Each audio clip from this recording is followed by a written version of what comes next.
Horror कहानियाँ थी। गाना।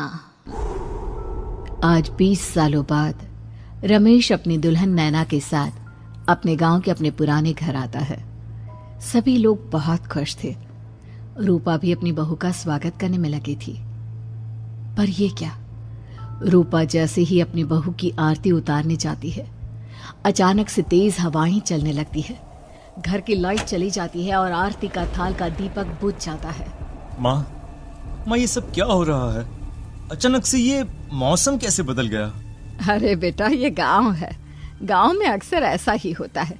किसी भी वक्त मौसम बदल जाता है और कभी भी लाइट चली जाती है। दीपाली बेटा, किचन से मोमबत्तियां तो ले आ। रूपा के कहने पर दीपाली किचन में मोमबत्ती लेने जाती है। लाइट ना होने की वजह से घर में काफी अंधेरा था, इसलिए दीपाली अपने फोन का टॉर्च ऑन करती है और टॉर्च ऑन करते ही उसे महसूस होता है जैसे कोई उसके सामने से गुजरा हो। मुझे ऐसा क्यों महसूस हुआ कि मैंने अभी यहाँ किसी को देखा? क्या सच में यहाँ कोई था या ये सिर्फ मेरा वहम था? अरे दीपाली बेटा, मिले कि नहीं मोमबत्ती? हाँ माँ, बस अभी लाती हूँ। दीपाली सारी बातों को भूलकर मोमबत्ती जलाती है और जैसे ही मोमबत्ती लेकर वापस बाहर जाने के लिए पीछे मुड़ती है तो उसके सामने एक 10 साल की छोटी बच्ची खड़ी होती है। उस बच्ची की एक झलक देखते ही दीपाली डर जाती है और जोर जोर से चिल्लाने लगती है। तभी अचानक से लाइट आ जाती है। दीपाली की आवाज सुनकर शंकर और छोटा भाई पवन उसके पास पहुंचते हैं। क्या हुआ दीपावली बेटा? पापा, मैंने किसी को देखा। दीदी यहाँ पर कोई नहीं है। अंधेरे में वहम हुआ होगा आपको। अब चलो, दरवाजे पर भैया भाभी कब से खड़े हैं। दीपाली भी इसे अपना एक वहम समझकर सबके साथ बाहर चली जाती है, जहां वो लोग अपनी भाभी का स्वागत करते हैं। नैना अपने पैरों से कलश को गिराकर थाल में पैर रखती है और घर के अंदर जाती है। सब घर के अंदर चले जाते हैं। भाभी, मैं आपकी ननद नहीं, आपकी छोटी बहन और फ्रेंड की तरह हूँ। इसलिए कभी भी आपको ये लगे कि भैया आपको सता रहे हैं तो आप उनकी शिकायत मुझसे कर देना। भाभी भैया की शिकायत करे या ना करे, पर मुझसे और माँ से तेरी शिकायत जरूर करेगी। सभी आपस में बैठकर हंसी मजाक कर रहे थे। नैना भी घूंघट किए अपने बिस्तर पर बैठी थी। वो सब आपस में बात कर ही रहे होते हैं कि तभी उन्हें एक अजीब डरावनी आवाज सुनाई देती है और कमरे की खिड़की अपने आप ही खुल जाती है। मुझे इसीलिए गांव पसंद नहीं। गांव में ऐसी ही डरावनी आवाजें आती हैं। मैंने तो सुना है गांव में बहुत सारे भूत भी होते हैं और इस मौसम को पता नहीं क्या हो रहा है। मुझे तो बहुत डर लग रहा है। मैं तो अपने कमरे में जा रही हूँ सोने। बाय भाभी, हम कल बात करेंगे। अब सब अपने कमरे में सोने चले जाते हैं। नैना अपने कमरे में बिल्कुल अकेली थी। कुछ देर बाद रमेश अपने कमरे में आता है और देखता है कि नैना खिड़की के पास खड़ी होकर बाहर की ओर एक टक नजरें लगाकर देख रही थी। क्या हुआ नैना? बाहर क्या देख रही हो? मैं बाहर का मौसम देख रही हूँ रमेश जी। इस मौसम को देखकर ऐसा लग रहा है जैसे आज कोई अपना बदला लेने के लिए आया है। तुम क्या बोल रही हो? मेरी कुछ समझ में नहीं आ रहा। और वैसे भी रात काफी हो चुकी है, अब हमें भी सो जाना चाहिए। चलो। इतना बोलकर रमेश सोने के लिए बिस्तर पर लेट जाता है, पर नैना अब भी खिड़की के पास ही खड़ी होती है। रमेश के सो जाने के बाद नैना अपनी सास के कमरे में जाती है और अपनी सास के पास बैठकर रोने लगती है, जिसे सुन सास की नींद खुल जाती है। बहू, अरे क्या हुआ बहू? तू इतनी रात को यहाँ मेरे कमरे में बैठकर रो क्यों रही है? मम्मी जी, आपने मुझे क्यों नहीं अपनाया? आपको पता है, आपकी वजह से मुझे और मेरे परिवार वालों को गांव वालों के कितने ताने सुनने पड़े। तू मेरी बहू नहीं है? कौन है तू? मम्मी जी, मैं आप ही की बहू हूँ। आपने मुझे अब भी नहीं पहचाना? इतना बोलते ही नैना की आंखें लाल हो जाती हैं। वो जोर जोर से हंसने लगती है। मौसम का रुख बदल जाता है। कमरे की खिड़कियां और दरवाजे अपने आप ही खुलने और बंद होने लगते हैं। देखते ही देखते नैना हवा में उड़ने लगती है और वो अपनी आंखों के इशारे से अपनी सांस को भी हवा में लटका देती है। तेरी वजह से मुझे और मेरे घर वालों को ताने सुनने पड़े। तूने जो पाप किया है, तुझे उस पाप की सजा मिलेगी और अब तेरी इस गलती की सजा तेरा पूरा परिवार भुगतेगा। इस तरह से नैना बड़ी ही बेरहमी से अपनी सास को मार डालती है और आराम से अपने कमरे में जाकर सो जाती है। अगली सुबह जब घर वालों को कमरे में रूपा की लाश मिलती है तो उन लोगों के पैरों तले जमीन खिसक जाती है। कल तक माँ बिल्कुल ठीक थी, फिर अचानक ऐसा क्या हुआ रात को कि माँ हम सबको छोड़कर चली गई। सारी गलती मेरी है। बेटे की शादी की खुशी में मैं ही रात को घर वापस नहीं आया और चला गया अपने गांव के दोस्तों से मिलने। अगर रात को मैं अपनी रूपा के साथ होता तो शायद आज वो हमें छोड़कर न जाती। घर में शोक का माहौल पसर गया था, पर नैना को इस बात से कोई फर्क नहीं पड़ रहा था और ये बात कहीं ना कहीं पवन को भी समझ में आ रही थी। अब ऐसे ही कुछ दिन बीतते हैं और 1 महीने के अंदर ही अंदर शंकर की भी मौत हो जाती है। पहले माँ छोड़कर चली गई और अब पिताजी। क्या हो गया है हमारे घर को? पता नहीं किसकी नजर लग गई है। भैया ये घर सही नहीं है। हम जब से इस घर में आए हैं कुछ न कुछ बुरा ही हो रहा है। हमें यहाँ से वापस शहर चले जाना चाहिए। जहाँ रमेश, दीपाली और पवन का रो रो कर बुरा हाल था, वहीं नैना अपने कमरे में बैठी आराम से मेकअप कर रही थी। दीदी मुझे तुमसे कुछ बात करनी है। मुझे लगता है कि इन सब के पीछे भाभी का हाथ है। पवन तू ये सब क्या कह रहा है? तू होश में तो है ना? अगर भैया भाभी ने तेरी ये बकवास बात सुन ली तो उनके दिल पर क्या गुजरेगी?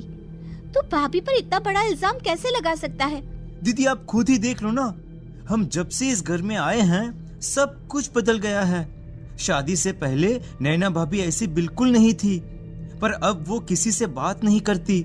ज्यादातर अकेले अपने कमरे में ही रहती है और कभी उनसे बात करो भी तो न जाने कैसी अजीबोगरीब तरह की बातें करने लगती हैं। तू पागल हो गया है। आप समझती क्यों नहीं है दीदी? देखो ना, हमारे घर में मौत का सिलसिला शुरू हो गया है, पर भाभी को कोई फर्क नहीं पड़ रहा। वो अभी भी मेकअप कर रही हैं, आराम से खाना खा रही हैं। और दीदी आपको पता है, जिस रात माँ की मौत हुई थी ना, उस रात मैंने भाभी को माँ के कमरे में जाते हुए देखा था। पवन की बातें सुन अब दीपाली के मन में भी शक पैदा होने लगता है और वो इस बारे में रमेश से बात करती है। रात को सब साथ में बैठकर खाना खा रहे थे, तभी कौन हो तुम और तुम ये सब क्यों कर रही हो? क्यों सबकी जान ले रही हो? रमेश जी ये आप क्या कह रहे हैं? मैं भला मम्मी जी पापा जी की जान क्यों लूंगी? मैंने कब कहा कि तुमने माँ पापा की जान ली? नैना तुम तो मेरी पत्नी हो, तुम थोड़े किसी को मारोगी। नैना तुम नैना ही हो ना? रमेश की ये बात सुनते ही नैना खाना छोड़कर गुस्से में सबको देखने लगती है। नैना की गुस्से भरी आंख को देखकर तीनों भाई बहन डर जाते हैं। तभी नैना जोर जोर से हंसने लगती है। मैं तो हूँ आपकी पत्नी गौरी। गौरी का नाम सुनते ही रमेश के होश उड़ जाते हैं। आखिर कौन है ये गौरी? क्या है इस घर और घर वालों का राज?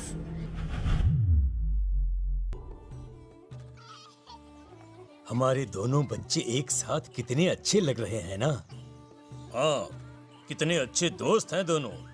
बस बड़े होने के बाद भी इनकी ये दोस्ती बनी रहे तो बच्चे कितने खुश रहेंगे। मैं क्या सोच रहा था कि क्यों ना हम अपनी दोस्ती को रिश्तेदारी में बदल दें।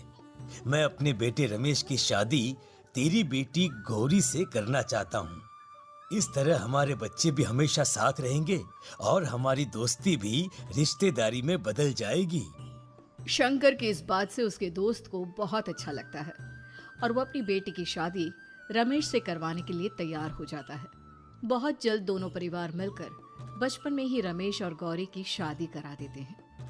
अरे शंकर, अपने बच्चों की शादी करवा कर हमने अपनी दोस्ती को रिश्तेदारी में बदल तो लिया, पर मैं चाहता हूं कि अपनी गौरी का गौना 2 साल बाद करूं, ताकि वो थोड़ी समझदार हो जाए। अरे हाँ दोस्त, बिल्कुल, हमें कोई दिक्कत नहीं है। इसी तरह समय बीतने लगता है। समय के साथ शंकर का कारोबार तरक्की पकड़ लेता है और 2 साल बाद शंकर अपने पूरे परिवार के साथ शहर में शिफ्ट होने की तैयारी कर लेता है। जब ये खबर उसके दोस्त को पता चलती है तो वो शंकर से बात करने उसके घर जाता है। शंकर, 2 साल पूरे हो चुके हैं और अब तू शहर भी जाने वाला है। मैं सोच रहा था कि तेरे शहर जाने से पहले गौरी का गौना कर दूं, ताकि तू अपनी बहू को अपने साथ लेकर जा सके। ये तू कैसी बातें कर रहा है? रिश्तेदारी बराबरी वालों से होती है, और वैसे भी अब मेरा बेटा या मेरा परिवार कोई भी इस रिश्ते को नहीं मानता। ये तू कैसी बातें कर रहा है दोस्त? जब हमने अपने बच्चों की शादी करवाई थी तब हम दोनों ही एक बराबर थे। पिछले 2 साल में तेरा कारोबार थोड़ा सा अच्छा क्या चल गया, तू पुराने रिश्ते ही तोड़ देगा। देख भाई, ऐसा मत कर। अगर तूने मेरी बेटी को अपनी बहू के रूप में नहीं अपनाया तो कोई भी मेरी बच्ची से शादी नहीं करेगा। अरे उसकी जिंदगी बर्बाद हो जाएगी। यार देख, वैसे भी बाल विवाह तो कानून मान्यता नहीं देता, फिर मैं कैसे दे दूं? तू अपनी बेटी के बड़े होने पर उसकी शादी किसी दूसरे लड़के से करवा देना। वैसे भी तब तक ना उसे और ना ही गांव वालों को ये बात याद रहेगी। मेरे बेटे को बख्श दे मेरे भाई। इस तरह से शंकर अपने दोस्त के परिवार और गौरी को गांव वालों के ताने सुनने और जिल्लत से भरी जिंदगी जीने के लिए छोड़ अपने परिवार वालों के साथ शहर चला जाता है। अरे इनकी गोरी में ही कोई दोष होगा, तभी तो लड़के वालों ने इनकी बेटी को अपनी बहू के रूप में नहीं अपनाया और उसको यहाँ छोड़कर शहर चले गए। अब कौन थामेगा ऐसी लड़की का हाथ? अरे पता नहीं कैसा आदमी है जो गांव वालों के इतने ताने सुनकर भी सर उठाकर गांव में चल रहा है।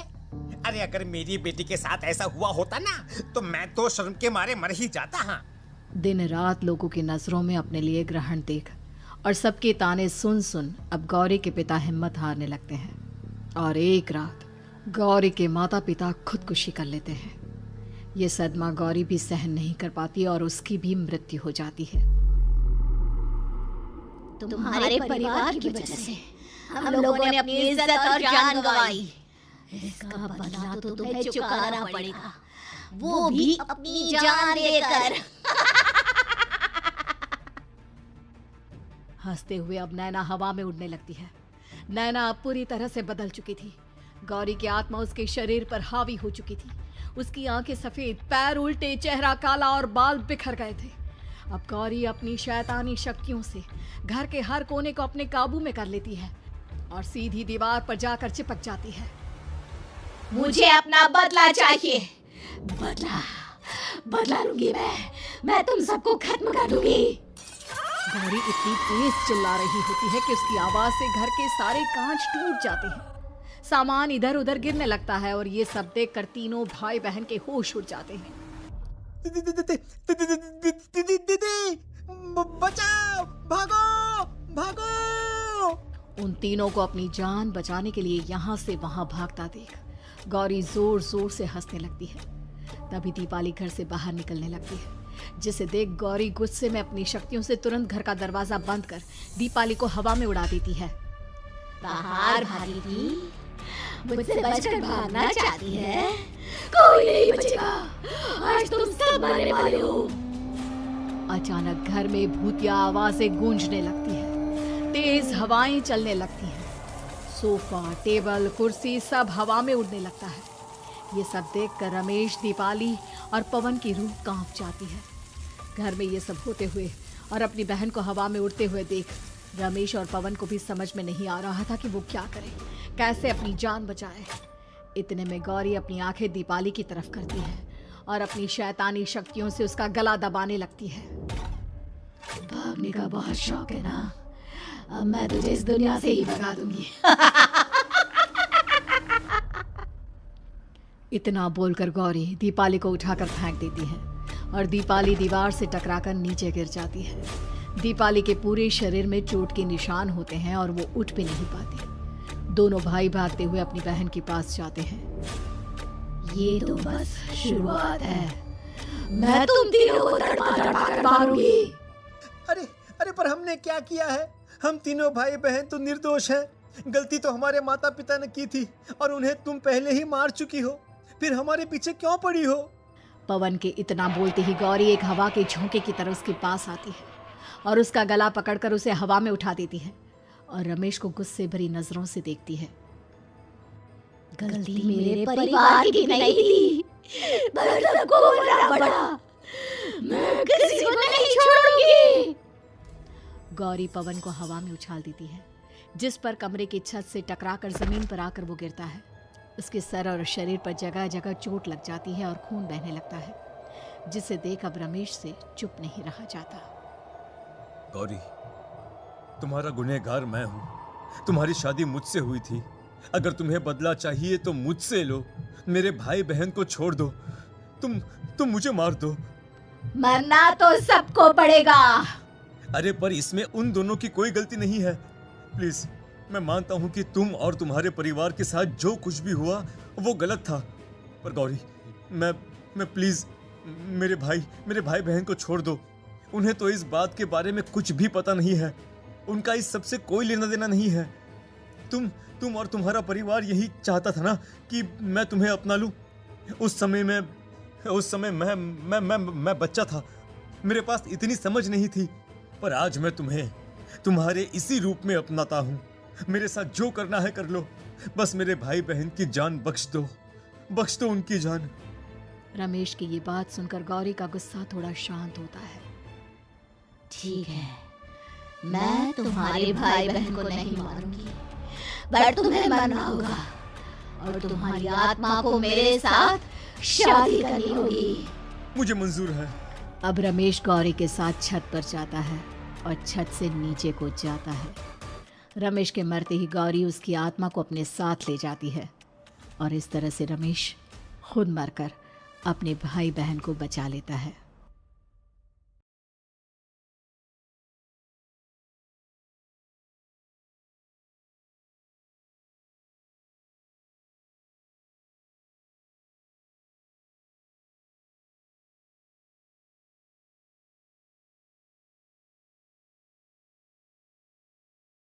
रात के ठीक 1 बजे तेज बारिश और कड़कड़ाती बिजली में अपने घर की बालकनी में खड़ी सुमन खोई खोई कुछ सोच रही थी। अंदर आ जाओ ना।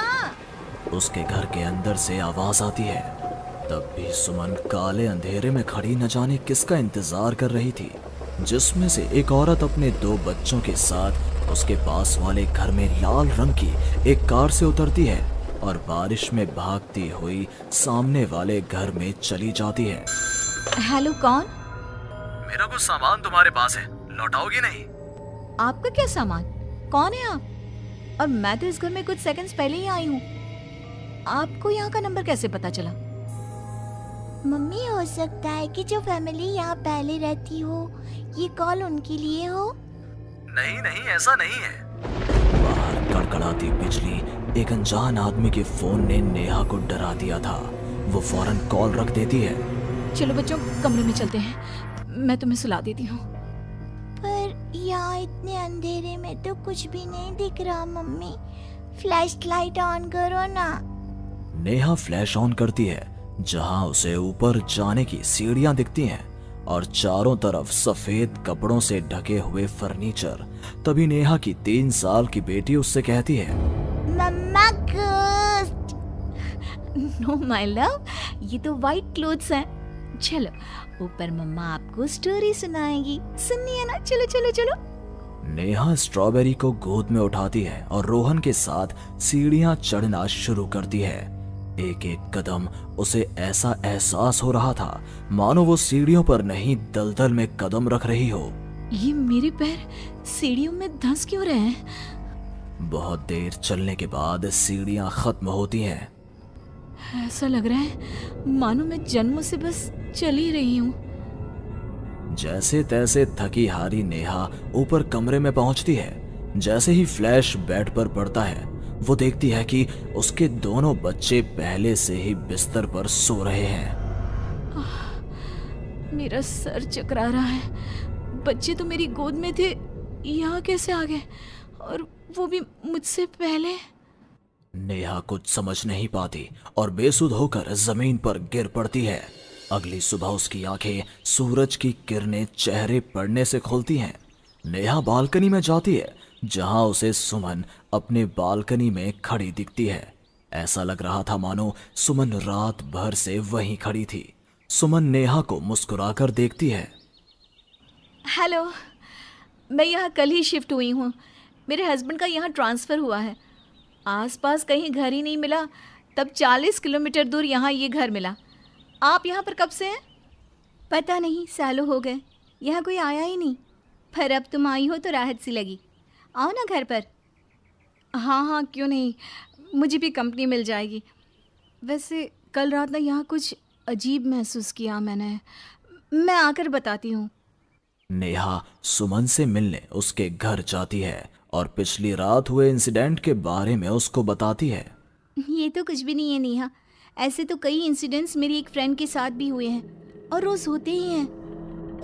सुमन अपनी कार में बैठी अपने नए ठिकाने की ओर बढ़ रही थी। जंगल के बीच से गुजरती वो खुद से कहती है, ये सिविल इंजीनियर्स की लाइफ ना बड़ी मुश्किल है। कहाँ जंगल झाड़ी में रहना पड़ेगा। कार एक घर के पास रुकती है। लीजिए मैडम, हम आ गए। आपको कुछ जरूरत हो तो मुझे कॉल कीजिएगा।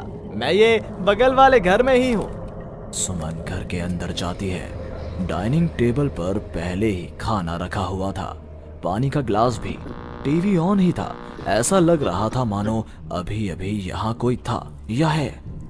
चलो, कंपनी अच्छी है, सब अरेंजमेंट्स मेरे आने के पहले ही कर रखे हैं। सुमन खाने की टेबल पर बैठती है जहाँ 5 लोगों का खाना परोसा हुआ था। ये 5 प्लेट किसके लिए सर्व कर दिया? हाथ है। सुमन अपनी प्लेट से खाना शुरू करती है और उसी वक्त बाकी 4 प्लेटों से भी खाना गायब होने लगता है। प्रमिल, कहाँ हो तुम प्रमिल? सुमन भागती हुई अपने ड्राइवर के घर पर जाती है। सुमन क्या देखती है कि प्रमिल जमीन पर गिरा हुआ है। फर्श पर हर तरफ खून ही खून। प्रमिल के मुंह से भी खून आ रहा था। वो कराहता हुआ कहता है, मैम, यहाँ रूहें रहती हैं। ये आपको भी नहीं छोड़ेंगी। ये कहते कहते ही प्रमिल दम तोड़ देता है और सुबह के 11 बजे अचानक ही अंधेरा छा जाता है। चारों तरफ से अजीबोगरीब आवाजें आने लग जाती हैं। मम्मी आई, अरे कोई खाना देगा क्या मुझे? अरे जी सुनिए ना, प्लीज प्लीज मुझे मत मारो। पापा बचाओ, ये लोग कौन है? सुमन अपने दोनों हाथों से अपने कान को बंद कर लेती है और जोर जोर से चीखती है। अचानक एक सन्नाटा चारों ओर फैल जाता है। सुमन प्रमिल के घर से बाहर निकलती है। चारों ओर घुप अंधेरा, वो भी कुछ देख नहीं पाती और वापस अपने घर की ओर लौट आती है। इससे अच्छी तो मौत होती। ये मैं कहाँ फंस गई? मम्मा गोदी। अरे सुमन, क्या मरने वरने की बात करती रहती हो? जाओ मेरे लिए चाय बनाओ। ये कौन बोल रहा है? तभी अचानक से घर की लाइट्स ऑन हो जाती हैं। सुमन देखती है कि वो किचन में है। उसके ठीक बगल में एक औरत, जिसके बाल उसके चेहरे की ओर थे, गैस के फ्लेम में अपने दोनों हाथों को पका रही थी। तुम कौन हो? कौन हो तुम? और यहाँ क्या कर रही हो? इनको बहुत पसंद है मेरे हाथों का खाना, तो मैं भी चखवा दूं क्या? कर्कश आवाज में ये कहती हुई वो औरत झट से सुमन के हाथों को आग में डाल देती है। सुमन चीखती रहती है पर वो औरत उसके हाथों को नहीं छोड़ती। तुम्हारे पेट में एक बच्चा है ना, सुन लिया मैंने। और औरत ये कहती सुमन के पेट पर हाथ फेरने लग जाती है और उसके पेट में हाथ डालकर मांस का टुकड़ा बाहर निकाल कर खा लेती है। मेरा बच्चा। ये तो कुछ भी नहीं, उधर देखो। वो औरत दीवार की तरफ इशारा करती है। दीवार पर खून के ऐसे धब्बे थे मानो नवजात शिशुओं को उसी दीवार पर पटक पटक कर मार दिया गया हो। तभी वहां लगभग 5 साल का एक बच्चा आता है। उसका शरीर पूरा सफेद और आंखें काली थी। माँ, भूख लगी है। वो औरत अपने आग में सेके हुए हाथ को वहीं पास में पड़े चाकू से काटकर बच्चे को खाने को दे देती है। सुमन तो समझो अब मर ही चुकी थी। इतना कुछ देखने के बाद कौन ही जिंदा रह सकता था। अब उसका शरीर भी गवाही दे रहा था। एक कदम भी चलना मुश्किल था। वो दीवार को पकड़ पकड़ कर बाहर हॉल में आती है जहां डाइनिंग टेबल पर 5 लोगों को बैठा देखती है। बिना सर का एक आदमी टेबल पर अपने बीवी और 3 बच्चों के साथ बैठा था। सभी सुमन की ओर देखते हैं। मम्मी, तुम मेरी मम्मी बनोगी। यहाँ हमारी जैसे बहुत से लोग रहते हैं, बहुत सारे। फिर उस लड़की का क्या हुआ? वो अब जिंदा है? हाँ, उन लोगों को एक जिंदा इंसान भी चाहिए था जिसे वो रूहें रोज मारे, रोज। पता नहीं कितनी ही रूहें हैं, आज भी 1-2 तो दिख ही जाती हैं। वो लड़की तो बस निकलने का राह ढूंढ रही है, पर वो निकलेगी कैसे? क्या कोई तरीका है? हाँ, किसी और को उन रूहों के हवाले कर देना यही एकमात्र रास्ता है। तो उसने किसे उन आत्माओं के हवाले किया? किया नहीं, अब करेगी। तुम्हें ये वही घर है और वो लड़की मैं हूँ। अलविदा नेहा।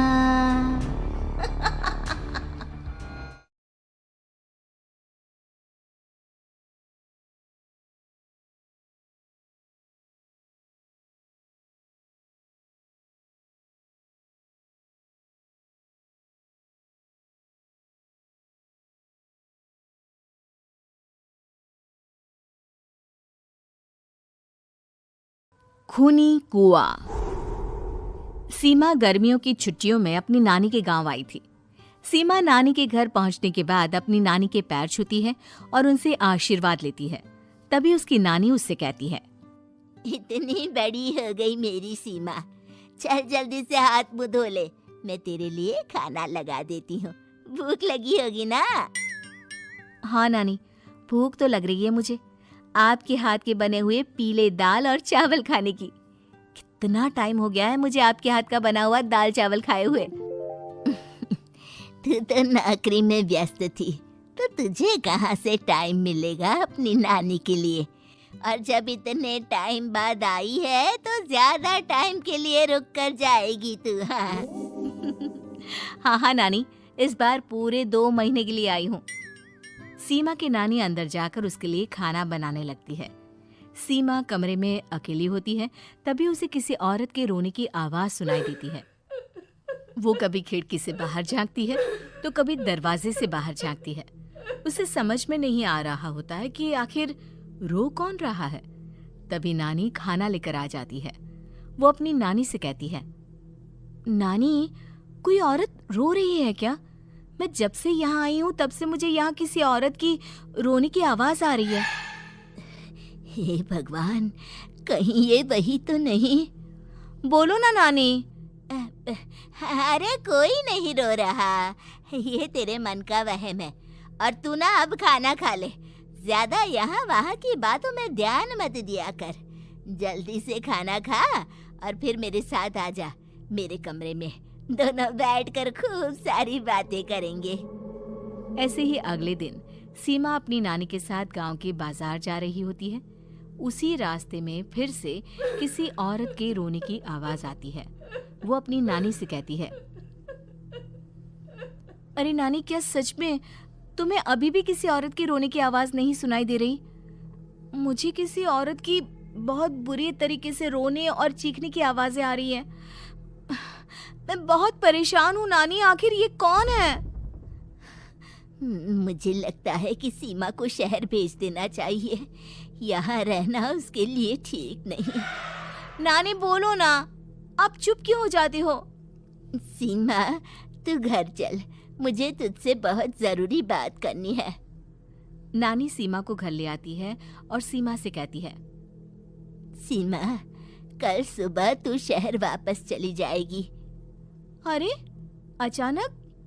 आखिर क्या बात है नानी? आप मुझे ऐसे जाने को क्यों कह रही हो? मैं बस जो कह रही हूँ उस पर ध्यान दे। तू कल सुबह यहाँ से चली जाएगी, और ये बात मैं कोई मजाक में नहीं बोल रही। तू कल जाएगी तो मतलब जाएगी। अरे नानी, चली जाऊंगी मैं, ठीक है, पर आखिर बात क्या है ये तो बता दो। मम्मी से कोई बात हुई है या फिर मुझसे कोई गलती हुई है जो तुम मुझे अचानक से जाने के लिए बोल रही हो? देख सीमा, रात बहुत हो चुकी है और मुझे इस बारे में कोई बात नहीं करनी। चल, अब चल के मेरे साथ सो जा। सुबह की बस पकड़कर तुझे शहर भी तो जाना है। सीमा को अपनी नानी का ऐसा व्यवहार देखकर बहुत ही अजीब लगता है। उसे कुछ समझ में नहीं आ रहा होता है कि आखिर उसकी नानी उसे अचानक से गांव छोड़कर जाने के लिए क्यों कह रही है। ये सारी बातें सोचते सोचते सीमा की आंख लग जाती है और वो अपनी नानी के साथ सो जाती है। ऐसे ही आधी रात को सीमा को फिर से किसी औरत की रोने की आवाज सुनाई देती है। वो उस औरत की आवाज सुनकर बार बार करवटें बदल रही होती है और तभी उसे सपने में भी एक अजीब सी औरत की परछाई दिखाई देती है, जो इतना चीख चीख कर रो रही होती है कि सीमा डरकर उठ जाती है। वो पूरे पसीने पसीने हो रही होती है। वो अपने आसपास देखती है तो घर में बिल्कुल शांति का माहौल होता है। सीमा घबरा जाती है। वो अपनी नानी को जगाने की कोशिश करती है मगर उसकी नानी नहीं जगती। सीमा को फिर से उस औरत की रोने की आवाज सुनाई देती है। आखिरकार सीमा अपने आप को रोक नहीं पाती और वो घर का दरवाजा खोलकर बाहर निकलती है। आखिर ये माजरा क्या है? आज तो मैं पता करके रहूंगी। अब आवाज का पीछा करते हुए सीमा आधी रात को गांव के चौपाल के पास बने कुएं के पास पहुंच जाती है, जहां कुएं की चारों ओर बेड़ियां लगी होती हैं। उन बेड़ियों में लगे हुए ताले के साथ एक लाल रंग का कपड़ा और माता रानी का कलावा बंधा होता है। उस कुएं में से सीमा को किसी के रोने की आवाज आती है। सीमा परेशान हो जाती है। इस कुएं में कौन है? कौन है यहाँ? सुनो, कौन है? कौन रो रहा है? वो चिल्ला चिल्ला कर पूछती है और साथ ही लोगों को जगाने की कोशिश करती है, मगर किसी को भी उसकी आवाज सुनाई नहीं देती। अब सीमा खुद उस कुएं के पास की बेड़ियों और तालों को खोलने की कोशिश करती है और किसी तरह कुछ देर की मशक्कत के बाद सीमा उसको खोल भी देती है। और जैसे ही वो कुआं खोलकर उसके अंदर झांकती है, सीमा उस कुएं में गिर जाती है। इतने में उसकी नानी की नींद भी खुल जाती है और सीमा को पास ना देखकर नानी परेशान हो जाती है। नानी घबराकर पूरे घर में उसे ढूंढने की कोशिश करती है, जिसके बाद उसकी नानी और सभी लोग उस खूनी कुएं के पास जाते हैं और सीमा की नानी कुएं के पास खड़ी होती है। सभी गांव वालों और सीमा की नानी को सीमा के चिल्लाने की आवाज आती है, बचाओ, कोई मुझे बचाओ। मेरी बच्ची, हम आ गए, हम तुझे बचा लेंगे। नानी, मुझे यहाँ बहुत डर लग रहा है। यहाँ इंसान की कटी हुई मुंडिया, हाथ, पैर और कंकाल है और खून भी है। नानी, मुझे डर लग रहा है। आप सब मेरी मदद कीजिए, नहीं तो ये खूनी कुआं मेरी बच्ची को भी खा जाएगा। अरे मुझे तो ये समझ में नहीं आ रहा कि आखिर इस खूनी कुएं को खोला किसने। सालों पहले इसको इतनी मुश्किलों के बाद तांत्रिक बाबा ने बंद किया था। अरे पूरा गांव खूनी कुएं के बारे में अच्छे से जानता है। तो कोई भी जानबूझकर तो ऐसा करेगा नहीं। मतलब किसी ने अनजाने में इसे खोल दिया है भैया। सीमा को इस बारे में मालूम नहीं था और जब से वो यहाँ आई थी तभी से उसे किसी औरत के रोने की आवाजें भी सुनाई दे रही थी। कहीं सीमा ने ही तो उसे नहीं खोला। अगर ऐसा है तो फिर सीमा का बचना बहुत मुश्किल है। वहीं कुएं के अंदर सीमा रोते हुए बैठी होती है कि उसे आवाज सुनाई देती है जो कुएं के बाहर खड़े गांव वालों में से किसी को सुनाई नहीं देता। आज सालों के बाद मुझे ताजा खून मिलेगा। तेरा खून पीकर आज मैं अपनी प्यास बुझाऊंगा।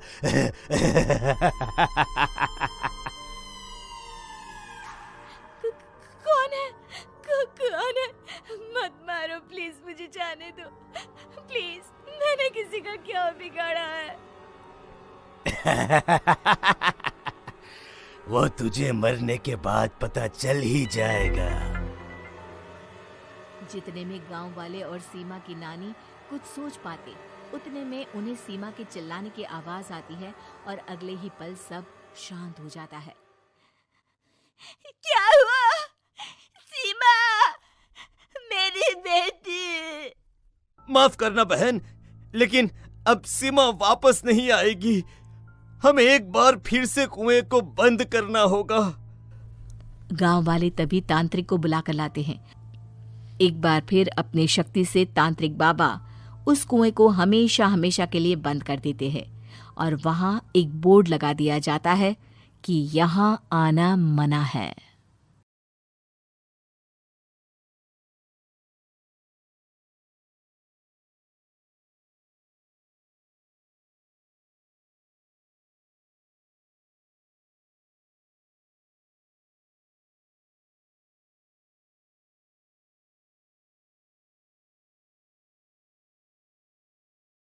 काला साया। यूं तो बनारस घाट अपनी खूबसूरती के लिए बहुत प्रचलित है, पर घाट के किनारे कई राज लिए बैठे हैं। ये कहानी शुरू होती है बनारस के घाट के पास बने ममता निवास से, जहां प्रिया लाल जोड़े में ममता के घर उसकी बहू बनकर आती है। आओ आओ बहू, घर को अपने पैरों से पवित्र करो। ममता घर की दहलीज पार कर ही रही होती है कि अचानक एक बहुत गंदी सी बास पूरे घर में फैल जाती है।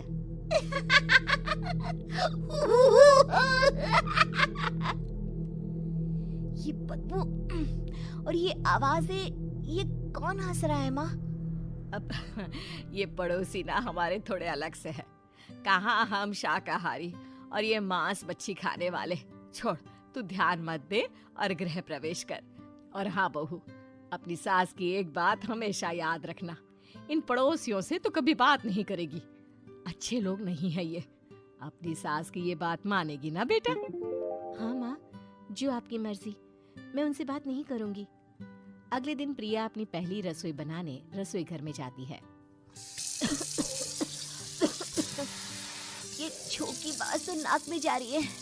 एक काम करती हूँ, खिड़की खोल देती हूँ। प्रिया खिड़की खोलने जाती है। इतने जाले, लगता है इस खिड़की को कभी खोला ही नहीं गया। पर ऐसा क्यों? ओह, नॉन वेज की स्मेल आती होगी ना। 2 मिनट के लिए खोल लेती हूँ, फिर बंद कर दूंगी।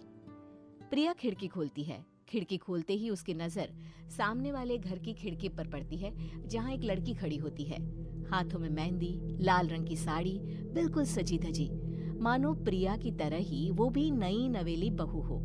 वो प्रिया को देखकर मुस्कुराती है। हे भगवान, माँ ने तो इनसे बात करने को मना किया था। प्रिया फौरन ही खिड़की बंद कर देती है और तवे पर चढ़े रोटी की ओर देखने लगती है, पर वहाँ रोटी न होकर मछली पड़ी होती है। ये क्या? पहली ही रसोई में इतनी बड़ी गलती। हे भगवान, अब मैं क्या करूं? प्रिया बहुत डर जाती है और फौरन रसोई की सफाई करने और फिर सभी के लिए खाना बनाने लग जाती है। जब वो सबको खाना परोसती है, सब तो ठीक है, मैं बेकार में चिंता कर रही थी। हे भगवान, ऐसे ही बस अपनी कृपा बनाए रखना। रात के वक्त जब सब सो रहे होते हैं तब प्रिया को पायल की आवाज सुनाई देती है, जिससे उसकी आंख खुल जाती है। ये पायल की आवाज कहाँ से आ रही है? प्रिया उठकर उस आवाज के पीछे छत की सीढ़ियों तक जाती है। तभी उसे बच्चे के रोने की आवाज आती है। प्रिया छत पर जाती है तो क्या देखती है? वही लाल साड़ी वाली लड़की अपनी गोद में एक नवजात बच्चे को घुमा घुमा कर सुला रही है। तभी प्रिया की नजर उसके पेट पर पड़ती है। ओह गॉड, ये तो प्रेग्नेंट भी है। सुनिए, बच्चा सो नहीं रहा है क्या? मैं कुछ मदद करूं? नहीं, आपके घर वालों को अच्छा नहीं लगेगा, मैं संभाल लूंगी। स्नेहा की गोद से बच्चा हाथ मारकर प्रिया की गोद में आने को छटपटाने लगता है। दोनों घर अगल बगल में बने होने के कारण प्रिया उस बच्चे को गोद में ले लेती है। प्रिया के पास आते ही वो सो जाता है। बच्चे का वो स्पर्श रात भर प्रिया भूल नहीं पाती और अगली सुबह वो छत पर कपड़े सुखा रही होती है। तभी उसे एक औरत इशारा करके बुलाती है। स्नेहा कह रही थी बाबू तुम्हारी गोद में आते ही सो गया। मैं गौरी, स्नेहा की माँ हूँ। बहू, घर आना, बाबू को खिला भी लेना। शाम को जब घर पर कोई नहीं रहता, बच्चे से मिलने के लिए प्रिया छिपकर अपनी पड़ोसन के घर चली जाती है और कुछ देर बच्चे को खिलाकर वापस लौट आती है। इसके कुछ दिन बाद ही प्रिया को पता चलता है कि वो माँ बनने वाली है। ममता की खुशी का ठिकाना नहीं रहता।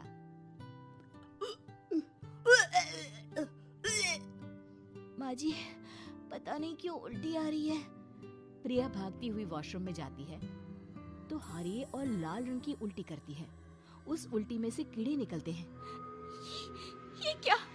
खून और ये कीड़े! माँ! माँ! प्रिया की आवाज सुनकर ममता दौड़ कर आती है, पर बेसिन में कुछ नहीं होता। प्रिया हक्की बक्की रह जाती है। ये सब क्या हो रहा है? प्रिया घबरा जाती है और अपने कमरे में जाकर सो जाती है। डर के कारण वो इतनी थक जाती है कि उसकी आंख लग जाती है। तब उसे ऐसा लगता है उसके पेट पर मानो कोई बैठा हुआ हो। कौन हो? प्रिया के पेट पर एक 5 महीने की बच्ची बैठी हुई थी जो बुरी तरह जली हुई थी। माँ, तुम ही मुझे लाई ना अपने पेट में? मैं तुम्हारी माँ नहीं हूँ। कौन हो तुम? माँ, देखो मैं जल गई बुरी तरह से। 6 महीने पेट में रहने को भी मुझे नहीं मिला। सहला दो ना माँ। बचाओ! बचाओ! माँ! ममता दौड़कर कमरे में आती है। प्रिया की बातें सुनकर वो सब समझ जाती है। तू कहीं बगल वाले घर में तो नहीं जाकर आई ना बहू? मुझे माफ कर दो, मैं गई थी माँ। उस घर में सब मरे हुए हैं बहू। कई साल पहले स्नेहा उस घर में बहू बनकर आई थी। कुछ ही दिन में वो एक बच्चे को जन्म देने वाली थी। पूरा घर बच्चे के आने की खुशी में खोया था कि एक दिन अचानक उस घर में आग लग गई। सब बुरी तरह जलकर मर गए। गौरी आज भी दादी बनने का इंतजार कर रही है और इसीलिए स्नेहा ने अपना अजन्मा बच्चा तुम्हारी कोख में डाल दिया। ममता ये कह रही होती है कि पीछे से उसके पैरों को एक बच्चा पकड़ लेता है। दादी, दादी। माँ, स्नेहा की गोद में यही बच्चा था। ये बच्चा कौन है फिर? तेरी मौत है। तेरी भी दादी। जिस चीज का ममता को डर था वही हो गया। ममता निवास के ऊपर मौत ने चादर बिछा दी थी। प्रिया का पेट ऐसे बढ़ जाता है मानो 9 महीने का हो। 2 हाथ उसके पेट से बाहर निकलते हैं। बहू, संतोष को फोन कर, किसी पंडित जी को बुला बहू। प्रिया का पति भागता हुआ घर आता है। ये तो होना ही था माँ। तेरा पाप तेरे सामने आ गया तो तू सह नहीं पा रही है। स्नेहा घर में आग लगी नहीं थी, माँ ने लगाई थी प्रॉपर्टी की लालच में। और वो बच्चा मेरी पहली पत्नी का बच्चा है, मेरा बेटा, जो कि उस आग की चपेट का शिकार हो गया था। मैंने तुमसे ये सब माँ के कहने पर छुपाया था। मुझे माफ कर दो प्रिया। तुम अगर चाहो तो यहाँ से जा सकती हो। मैं तुम्हें किसी भी बंधन में रखना नहीं चाहता। मेरी शादी हुई है आपसे, मैं आपको छोड़ नहीं सकती, पर उससे पहले हमें स्नेहा, उसकी माँ और बच्चे की आत्मा की शांति करवानी होगी। संतोष और ममता गौरी के घर जाते हैं। अंदर सब कुछ जला हुआ होता है। जमीन पर जली हुई लाशें बिखरी हुई थी। ममता रो रो कर अपनी करने की माफी गौरी से मांगती है। प्रिया स्नेहा के घर वालों का अंतिम संस्कार करवा देती है और ममता निवास फिर से आत्माओं के साए से मुक्त हो जाता है।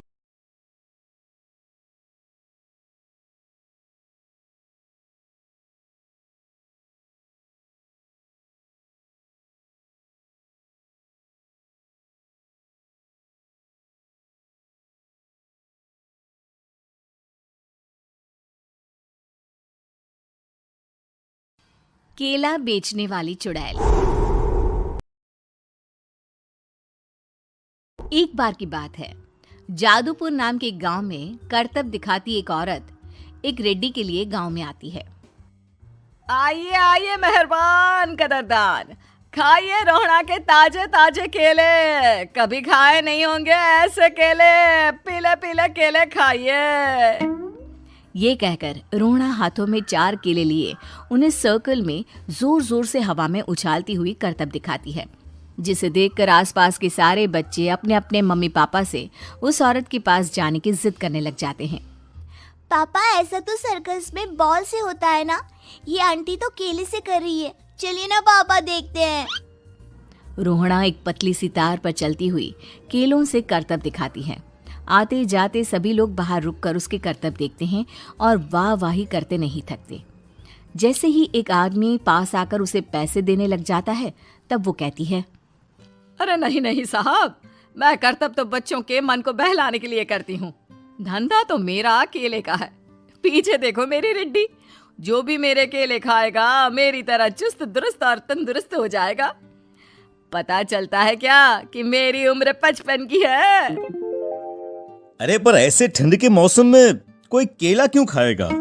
ये ऐसे वैसे केले नहीं है साहब, ये शरीर में गर्मी देते हैं, ठंड को दूर भगाए जो भी रोहिणा के केले खाए। पापा अगर मुझे केले नहीं मिले तो मैं घर नहीं जाऊंगी।